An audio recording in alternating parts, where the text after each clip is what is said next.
안녕하세요, 다우월드입니다. 파이체인몰에서는 현재 소수의 파일럿 거래를 진행 중이었다고 말씀을 드렸었는데요. 최근에는 발표를 통해서 일단 5개 국가에 한정을 하여 실거래를 실시하겠다라는 입장을 발표했었고, 이 5개 국가는 베트남과 말레이시아, 필리핀, 코트디부아르와 토고 국가가 되겠고요. 이 발표가 있고 난 후에 다양한 국가에서 여러 의문과 또 자책을 하는 글들을 발견할 수 있었습니다. 예를 들어 나이지리아 파이오니어들의 댓글들을 보면요, 우리의 합의 가격이 너무 낮기 때문에 파이체인몰에서 보류를 한 것이다. 또는 합의 가격이 평균적으로 일관성이 없기 때문에 기회가 박탈된 것이다. 이런 얘기들도 많이 돌고 있는 것으로 알고 있습니다. 사실 이 합의 가격 부분은 파이체인몰 컨퍼런스에서도 얘기가 되었지만, 이 몰의 관리자들은 합의 가격이나 판매 가격에 대해서는 일절 관여하지 않겠다라는 입장을 밝힌 적이 있었습니다. 그래서 일단 저는 파이체인몰 최고 관리자인 에드윈과 소통을 다시 해보았고요. 에드윈은 이번 5개국을 우선하여 거래를 실시하는 것에 대해서는 합의 가격 문제와는 아무런 관련이 없고, 우리는 이 합의 가격에 대해서 절대적으로 그리고 앞으로도 절대 관여하지 않겠다라는 아주 강한 표현을 다시 해주었습니다. 그리고 전 세계의 개척자에게 서비스를 제공하고 신뢰와 보안을 갖춘 플랫폼을 제공할 수 있는지 여부에만 우리는 관심을 가지고 있다. 이렇게 언급을 해주었고요. 예를 들어 베트남은 파이체인몰의 첫 번째 국가 운영 센터이기 때문에 파일럿 물물 교환의 첫 번째 국가라고 합니다. 에드윈의 말을 직역을 해드리자면, 우리는 업무들을 처리하기 위해서 현지 운영팀 구성원을 구성했고, 우리는 초기 단계에서 물물 교환에 더 많은 노력과 관심을 기울일 필요가 있습니다. 판매자와 구매자 사이에 버그 및 잘못된 의사소통이 있을 수도 있고요. 개척자들도 우리 플랫폼에 익숙하지 않아서 앱을 잘못 이해하고 주문하는 방법을 모르거나 판매자가 플랫폼을 사용하는 방법을 모를 수도 있습니다. 따라서 상황을 주의 깊게 모니터링하고 파이체인몰 핵심팀과 소통을 해야 합니다. 우리는 지난 몇 달 동안 앱과 백그라운드 시스템을 업데이트했습니다. 그래서 우리는 일반적으로 잘 설립된 국가 운영센터에서 먼저 시작을 하고 있습니다. 라는 얘기를 해줬고요. 끝으로 파일럿 물물 교환은 말레이시아, 베트남 등에서 더 잘 진행이 되어 왔습니다. 우리는 계속해서 더 많은 국가를 추가하고 이를 확장할 것입니다. 라고 끝을 내주었습니다. 이렇게 보셨다시피 사실 프로그래머들이나 개발자들에게는 지금 당장의 파이코인 합의 가격에 대해서는 아마 큰 관심사가 아니라는 것을 아마 느끼실 수 있으셨을 겁니다. 지금 파이앱 개발자들과도 다수 소통하는 편이지만, 제가 말씀드릴 수 있는 부분은 저 개발자들이 추구하는 것은 일단 선 개발에 집중을 하다 보면 그 코인의 가격은 생태계에 비례해서 저절로 따라오게 되어 있다는 믿음을 가지고 있는 것 같고요. 두 번째로는 이제 우리가 정말 조심해야 되는 앱에 대해서도 제가 말씀을 전해드리려고 합니다. 한 예로 파이브릿지 관련 설명을 해드리도록 하겠습니다. 제가 저번 영상에서도 소개를 해드렸었지만, 현재 파이브릿지 앱은요, 아직은 스캠일지도 모른다.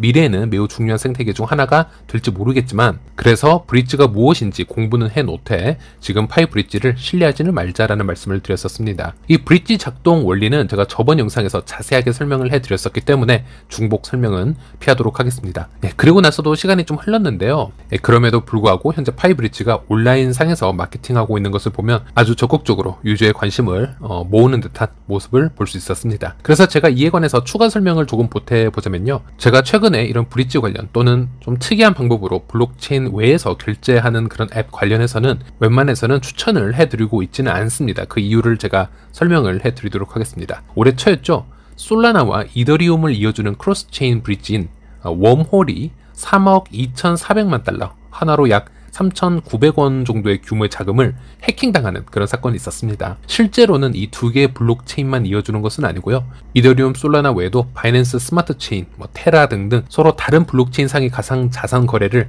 가능하게 해주는 서비스였는데요. 가상자산 분석업체 일립틱에 따르면요, 이 웜홀 해킹은 역대 4번째로 큰 규모의 가상자산 탈취 사례라고 합니다. 일단 이번 사건의 키포인트를 파악하려면 크로스체인 브릿지가 어떻게 작동되는지를 알아야 되는데요. 크로스체인 브릿지는 한 블록체인의 가상화폐를 다른 블록체인에 전송하여 전송한 블록체인 내에서 거래를 할 수 있게끔 해주는 프로토콜이고, 예로 한 유저가 이더리움 블록체인에서 거래를 하고 있는데, 이더리움 블록체인의 트랜잭션 스피드가 너무 느려서 자금을 솔라나 블록체인으로 이동하려는 상황을 한번 가정해 봅니다. 이 경우 유저는 이더리움 블록체인에서 거래하고 있는 자신의 이더리움을 솔라나 블록체인과 연결해주는 크로스체인 브릿지 프로토콜에 전송을 하게 됩니다. 전송된 이더리움은 해당 크로스체인 스마트 컨트랙에 의해서 잠기게 되고요, 동시에 유저는 전송한 이더리움만큼 래핑된 이더를 솔라나 블록체인에서 발행을 하게 되는 겁니다. 다른 말로 웜홀 프로토콜에 전송된 이더리움은 담보이고요, 이 담보가 없으면은 랩핑된 이더의 민팅은 프로그램상 불가능하게 설계가 되어 있습니다.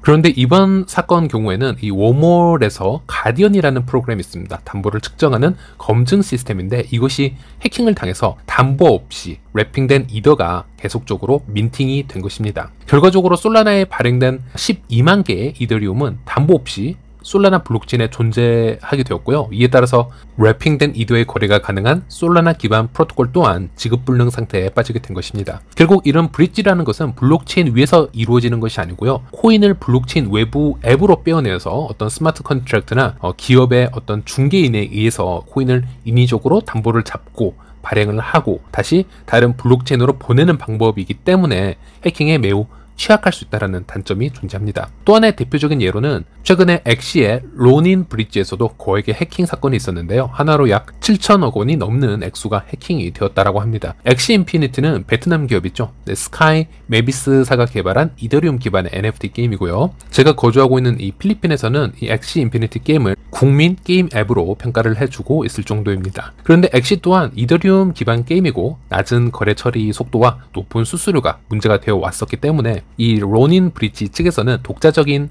로닌이라는 사이드 체인을 개발을 하였고요. 엑시를 이곳으로 마이그레이션을 시켜서 확장성 문제를 해결해 왔었는데요. 이를 이어주는 것이 로닌 브릿지라고 생각을 하시면 되겠습니다. 여기서 로닌 브릿지 시스템에는 단 9개의 밸리데이터만 존재하였습니다.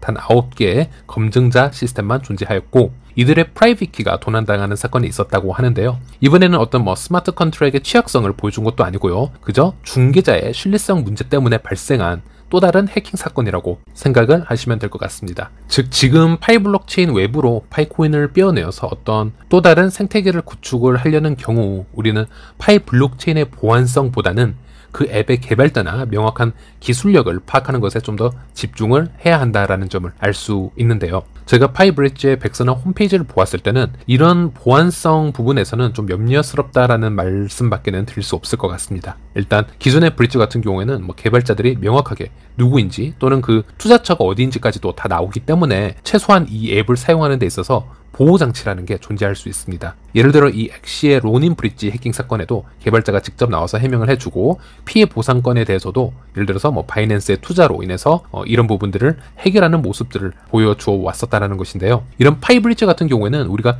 큰 자금을 옮기기에는 그런 앱의 투명성을 보여주지 않고 있다는 점에서 매우 우려스럽다라는 말씀을 드리고 있는 것이고요. 하지만 미래 코어팀에서 이 파이브릿지에 대해서 다시 설명을 해줄 수 있다라든지 아니면 오픈 메인넷을 앞두고 이 앱 개발자들이 아주 명확한 부분들을 다 오픈을 시켜준다면 그때는 제 고민이 좀 해결이 되지 않을까 이렇게 말씀을 드리는 것입니다. 그래서 여러분들께 드리고 싶은 말씀은 최근에 이렇게 블록체인 외부로 파이코인을 빼어내어서 어떤 중앙화가 된 시스템으로 파이코인을 움직이는 그런 앱들이 있다면 매우 리스크가 크다라는 것을 꼭 알려드리고 싶었고 사실 이 문제는 파이 생태계뿐만이 아니고요. 모든 암호화폐가 똑같이 가지고 있는 숙제라고 저는 생각을 하고 있습니다. 다만 파이는 아주 초기 상태의 생태계이기 때문에 이런 앱들이 나왔을 때는 좀 더 조심을 해야 하고 사용을 하시더라도 잃어도 되는 즉 큰 타격을 입지 않은 금액에서만 한번 테스팅을 해보는 것을 저는 추천을 드리고 있는 것입니다. 오늘은 여기까지고요. 다음 시간에 다시 뵙도록 하겠습니다.